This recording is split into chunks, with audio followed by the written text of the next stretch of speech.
C'est toujours l'intercession au Parlement. Sénateurs et députés sont sur le terrain pour mener différentes activités en attendant la session de novembre. Notre invité de ce soir a choisi de soutenir TIC SOA Vacances, c'était la première édition, qui a permis de former plusieurs jeunes de l'arrondissement de SOA en technologie de l'information et de la communication, mais aussi dans les us et coutumes de la culture Béti. Dans cette édition, nous revenons sur plusieurs temps forts de la session de juin au Sénat et à l'Assemblée nationale. Mesdames et messieurs, bonsoir, bienvenue à cette édition de l'Automne du Parlement.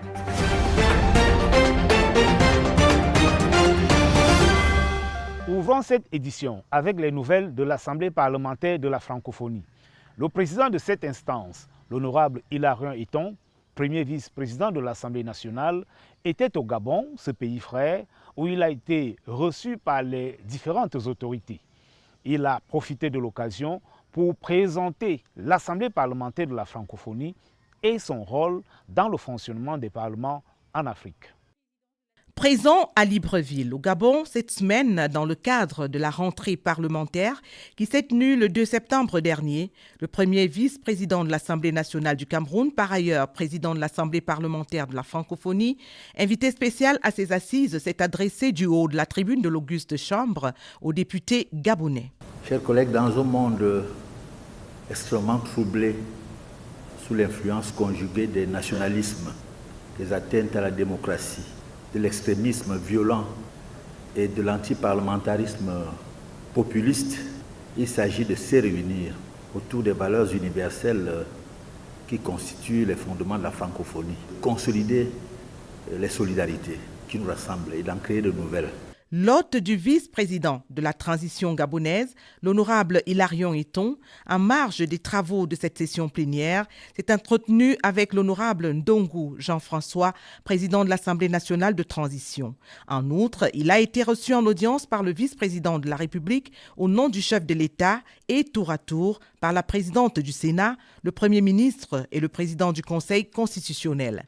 Le président de l'Assemblée parlementaire de la francophonie, l'honorable Hilarion Eton, a ainsi été édifié sur le chronogramme de la transition en cours et sur la vision des nouvelles autorités du pays visant à doter le Gabon d'institutions fortes et stables avec pour ambition affichée d'améliorer le quotidien des populations.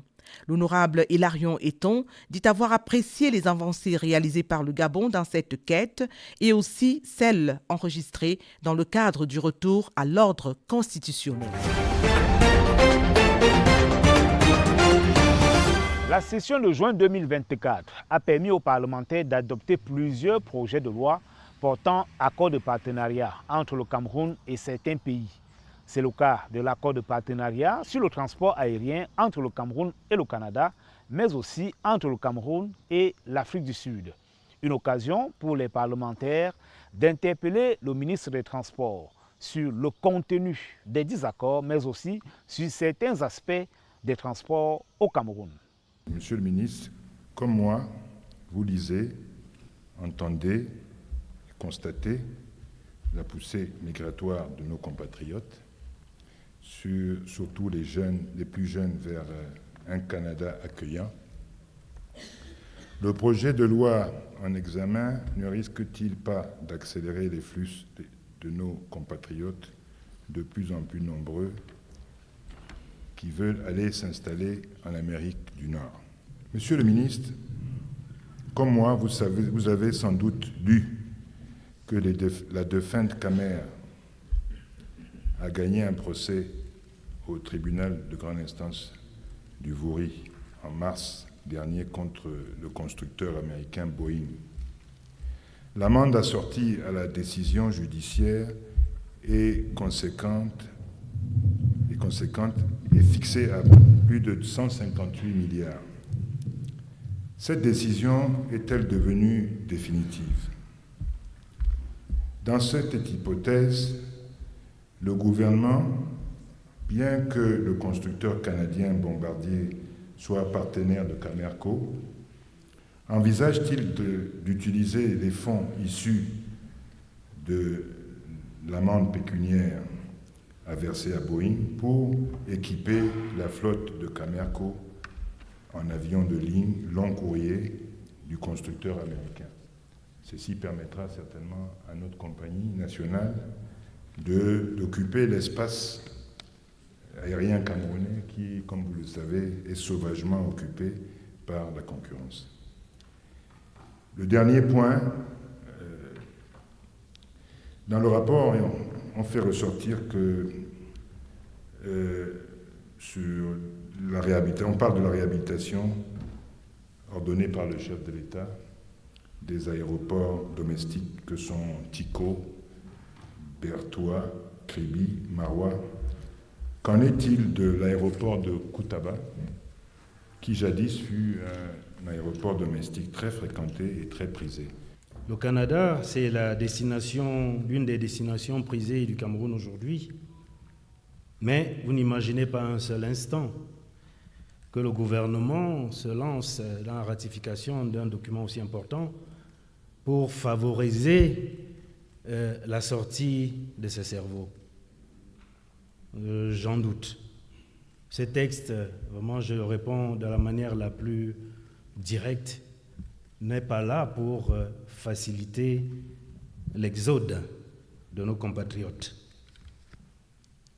Pour ce qui est de la décision de justice, en effet, le 11 mars 2024, la défunte Camer a effectivement bénéficié d'un jugement favorable, signant à la somme d'environ 158 milliards de francs CFA. Cette décision est assortie, je vous le dis ici, d'une exécution provisoire à hauteur d'environ 27 milliards de francs CFA. Et à date, le ministère des Finances a déjà engagé les diligences afin de notifier au constructeur Boeing les négociations dont pourront intervenir dans le cadre de non-virement du créneau judiciaire pour aboutir aux accords entre Boeing et Camer pour la livraison, vous l'avez dit, des appareils ou toute autre chose. Ça peut être la maintenance, ça peut être les pièces, mais ça peut être également des aéronefs. Ce qui est de l'aéroport de Koutaba, effectivement, sur 13 aéroports aujourd'hui, 4 internationaux et 9 régionaux, la stratégie du gouvernement, l'impulsion du chef de l'État, la stratégie du chef de l'État qui nous est relayée, c'est d'aller progressivement dans la réhabilitation des aéroports. C'est une chance dont dispose notre pays, d'avoir dans ces 10 régions une plateforme aéroportuaire. C'est rare.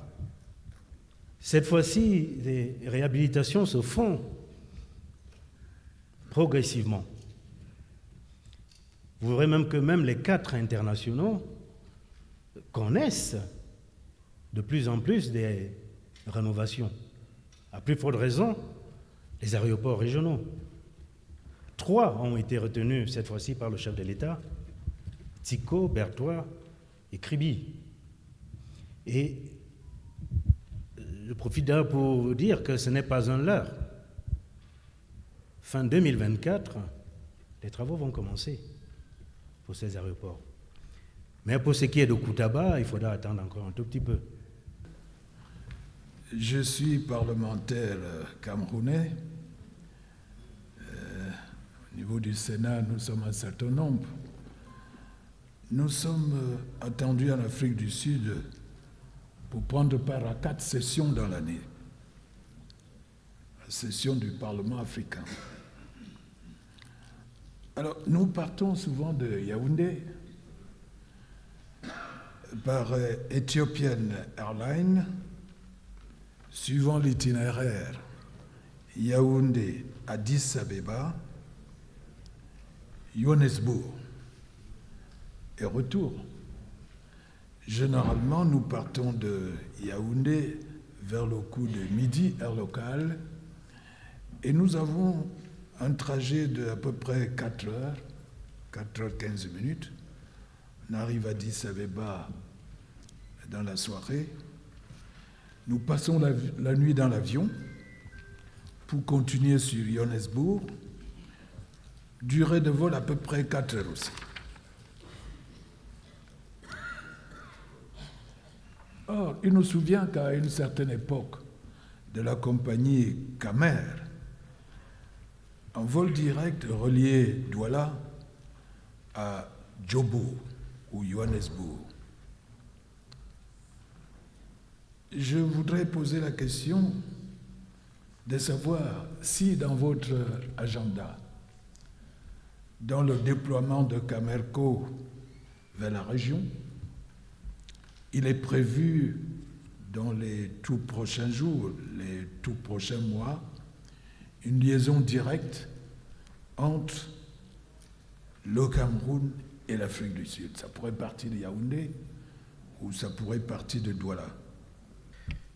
Sénateur Nkili, vous avez présenté un certain nombre, c'est beaucoup plus de propositions, bien noté, avec beaucoup de regrets. Vous avez présenté l'itinéraire type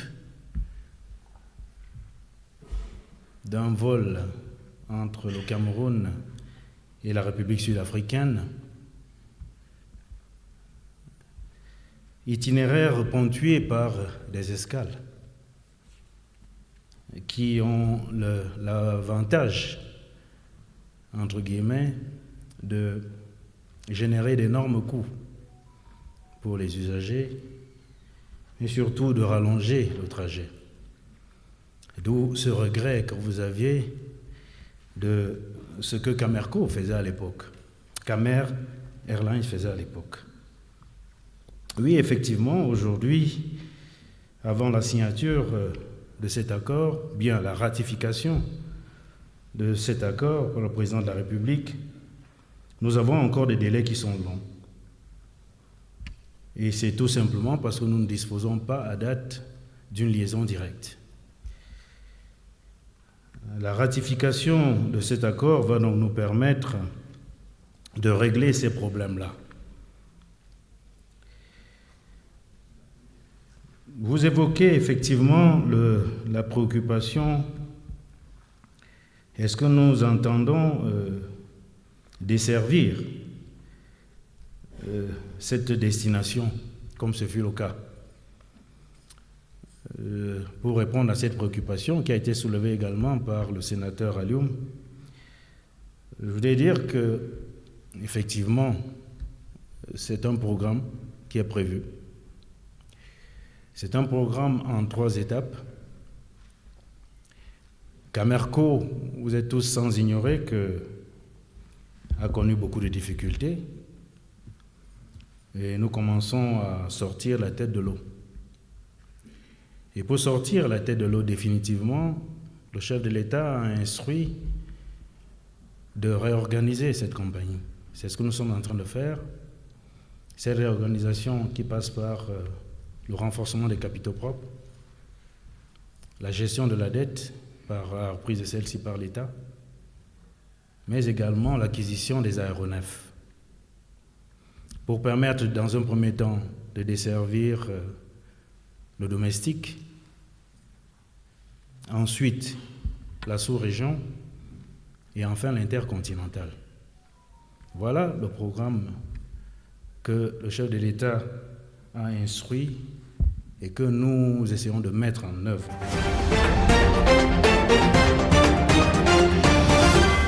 Notre invité est au Sénat depuis mars 2023. Biochimiste de formation, imprimeur et communicatrice de profession, cette dame au grand cœur est capitaine d'industrie. Elle soutient différentes initiatives en faveur des jeunes et des femmes. Au Sénat, elle est secrétaire de la Commission des affaires sociales et culturelles, mais aussi membre de la Commission de la production. Madame le sénateur, bonsoir. Bonsoir, Monsieur Kengo. Merci d'avoir accepté notre invitation. Vous êtes sur le terrain, comme la plupart des parlementaires, après la session de juin. En attendant la session de novembre, vous menez différentes activités pour pouvoir occuper justement le terrain. Alors, à quoi s'occupe Madame le sénateur Henriette Souvenac? Alors, dans un premier temps, il fallait s'atteler à faire inscrire les populations sur les listes électorales. Ensuite, comme c'était la période de vacances pour nos jeunes, il fallait justement trouver des activités qui puissent les occuper et en même temps accompagner les dames. En termes d'inscription sur les listes électorales, quel bilan pouvez-vous faire? On a déjà clôturé au niveau de l'ECAM. Justement, nous nous sommes attelés à ce qu'avant la clôture, on puisse avoir le maximum de populations inscrites, notamment dans la Meufou Famba, sur ces listes-là, et le bilan est plutôt positif. On vous a vu soutenir plusieurs initiatives sur le terrain, des femmes, en mettant en exergue l'entrepreneuriat féminin, des jeunes aussi, dans le domaine des TIC, mais aussi de la culture. Dites-nous ce qui vous a motivé à soutenir ces différentes initiatives. Alors, soutenir la femme, bon, déjà ça fait partie des promesses. Quand j'ai été nommée par son Excellence, le Président de la République, M. Paul Biya, à qui je dis infiniment merci d'avoir porté sa confiance sur ma modeste personne. Et justement, la promesse avait été faite de m'occuper des jeunes et des femmes autant que possible. Et c'est ce que j'essaye de faire pratiquement au quotidien. Pour les jeunes, c'était la première édition de TIC, SOA Vacances. On a vu une sorte de mélange entre la tradition et le modernisme. Des jeunes qui ont pris part à cette initiative ont été initiés à la culture Béti. Je rappelle que ces jeunes venaient de différentes régions du Cameroun, mais également aux technologies de l'information et de la communication. Ce mélange-là, comment l'appréciez-vous?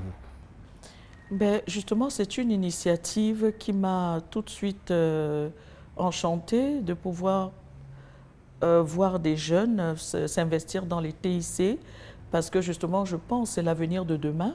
Ça concourt à tout en fait, ça mène à l'entrepreneuriat, ça mène au développement économique, ça mène, je veux dire, ne pas savoir utiliser les TIC aujourd'hui, c'est être un peu comme analphabète. Donc c'était très important. Et pour ce qui concerne comment on va dire, la langue maternelle, quand vous arrivez aux États-Unis, on vous demande quelles sont les langues que vous savez utiliser. Vous dites le français et l'anglais. Et quand vous rajoutez la langue locale, eh bien justement, ils sont tout à fait contents parce que je veux dire, c'est notre culture même, c'est notre ADN. Il faut absolument que les jeunes connaissent leur culture et s'y approprient. Plusieurs jeunes nous regardent, plusieurs femmes également, et se demandent qu'est-ce qu'ils peuvent faire pour bénéficier du soutien de Madame le sénateur Henriette Sounak. Bon, je ne sais pas s'il faut faire quelque chose de particulier pour bénéficier. Dès lors que je sens que ça participe au développement socio-économique de la nation et du pays, tout de suite, je n'hésite pas parce que je vois ma première action a été lorsque j'ai été sollicitée à Olanguina dans le cadre des élèves pour justement pour la rentrée, il fallait les soutenir dans les fournitures scolaires et autres. On avait quand même 17 établissements, 2500 élèves. Et je n'ai pas hésité du tout de pouvoir apporter cette joie et justement de faciliter la peine des parents en pleine rentrée scolaire, qui est de les aider un peu dans l'accompagnement des enfants et en leur fournissant des fournitures scolaires. Ça, c'était un plaisir. Maintenant, pour ce qui concerne les dames, que j'aime beaucoup accompagner moi-même étant une femme et qui croit beaucoup en l'entrepreneuriat, quand on regarde les projets des dames, on voit que 7 à 9% de l'entrepreneuriat féminin contribue au PIB sur le continent. Alors, il faut les accompagner justement pour que ça puisse se développer, parce que je pense que l'avenir de l'Afrique et du continent passe par les femmes et par les jeunes. Et ça, c'est important. Après Olanguina, quelles sont les autres actions que vous avez menées sur le terrain depuis votre nomination comme sénateur du Centre? Après mes actions à Olanguina, justement pour soutenir la jeunesse, je suis allée soutenir les prisonniers à la prison d'Onfou, leur apporter des dons. C'était des prisonniers jeunes et femmes, justement, peu importe ce qu'ils ont fait, mais je pense que c'était très poignant de vivre avec eux une journée pleine. Il y a eu dans mon village un Kometou 1, où justement j'ai porté les enfants en leur distribuant les cahiers dans tout le village de Kometou 1, justement pour leur scolarité, en passant par SOA, avec la formation au TIC. Il ne faut pas oublier Yaoundé, où justement j'ai encouragé l'entrepreneuriat féminin par justement une dame avec une industrie de chaînes de bien-être. Je suis là pour le pays et là où justement je peux apporter du soutien, je n'hésite pas. Et cela en 1 an et demi seulement. Vous avez encore 3 ans et demi devant vous. Mais j'aime le social, j'aime la culture, ce qui fait que, bon, généralement, quand j'étudie un dossier qui participe au développement socio-économique, je m'investis totalement et je ne fais pas qu'accompagner, je m'investis même de ma personne pour que les jeunes et les femmes se sentent à l'aise dans ce qu'ils ont choisi de faire. Vous êtes capitaine d'industrie, mais également sénateur. Comment est-ce que vous vous organisez pour mener les 2 fronts à la fois? Bon, quand on est en pleine session parlementaire, je veux dire, c'est toutes affaires cessantes. Parce que c'est beaucoup de travail, c'est beaucoup d'abnégation, il faut rester des heures à l'hémicycle. Et là, la plupart de mon temps est vraiment consacré à l'hémicycle, avec un clin d'œil le matin très tôt, 8 heures en entreprise avec mes collaborateurs, pour essayer justement de voir la vie de l'entreprise et de s'en occuper. Au Sénat, vous y êtes depuis 1 an et demi, depuis mars 2023. Vous occupez le poste de secrétaire de la Commission des affaires sociales et culturelles, mais vous êtes également membre de la Commission de la production. Comment ça se passe là-bas? Depuis que vous y êtes, comment vous avez découvert cette maison? Comment est-ce que vous participez aux différents débats? La vie au Sénat, c'est vraiment le cœur même de la nation. Parce qu'on est là pour voter des lois et représenter les populations. Dès lors qu'on se dit « je suis là pour représenter les populations », on s'investit totalement et on prête une attention particulière à toutes ces lois qui arrivent et qui vont se mettre en œuvre. Votre mandat de sénateur doit avoir des privilèges, mais aussi des contraintes. Alors, parlez-nous-en. Les contraintes d'abord, c'est des heures de travail inouïes justement à essayer de comprendre ces lois, parce que c'est un métier nouveau, à essayer de les implémenter, à essayer de les faire connaître aux populations, à essayer de représenter valablement les populations. Et les privilèges, c'est d'être justement une représentante de ces populations-là. C'est d'occuper un poste important dans la nation qui permet justement de participer au développement de la nation. Est-ce que vous sentez sur le terrain que vous êtes comprise? Parce que j'imagine que vous êtes sollicité à gauche et à droite. Est-ce que vous pouvez satisfaire toutes les demandes qui vous sont soumises? Satisfaire toutes les demandes, je dirais non, parce qu'il y en a tellement. Mais être comprise, je pense que quand je vois les jeunes qui sont contents justement de voir qu'on les accompagne dans ce qu'ils ont envie de faire, quand je vois les femmes qui justement s'investissent dans ce qu'elles veulent et qui sentent que derrière il y a un soutien, eh bien, il n'y a rien de plus agréable. C'est pour ça que je dis que c'est exaltant. Vous serez prête à revenir si l'occasion vous est donnée. C'est vrai qu'on n'en est pas encore là. Mais je pense qu'il faudrait que je mérite la confiance que le chef de l'État a placée en moi en me nommant et que je me dois justement d'être à la hauteur et de bien travailler. Merci. Pour le bien des populations. Merci, Madame la Sénateur. C'est moi qui vous remercie.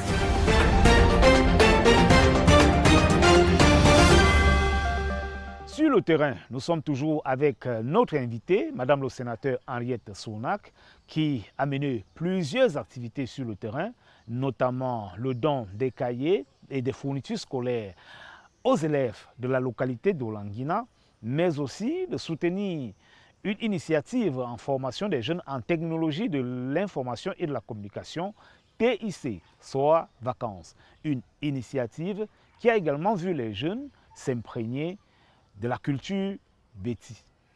Avec assurance, ces jeunes de la commune de Soa, originaires de différentes régions du Cameroun, déclinent leurs identités et filiations en langue ewondo. Ils en font de même pour les jours de la semaine et les différents mois de l'année.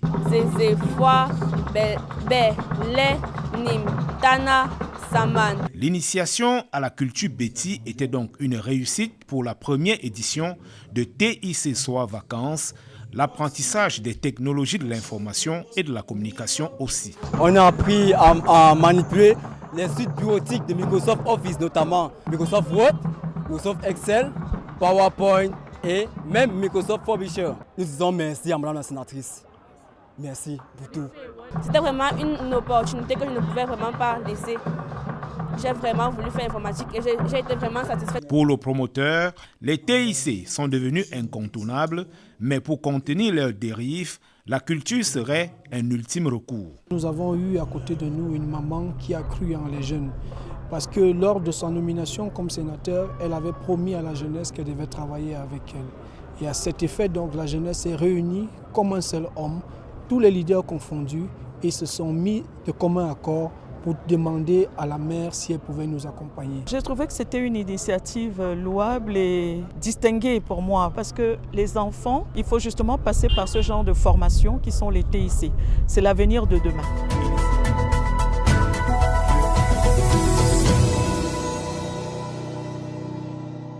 C'est la fin de ce numéro de l'Automne du Parlement. Merci de nous avoir prêté votre attention. Rendez-vous à une autre édition.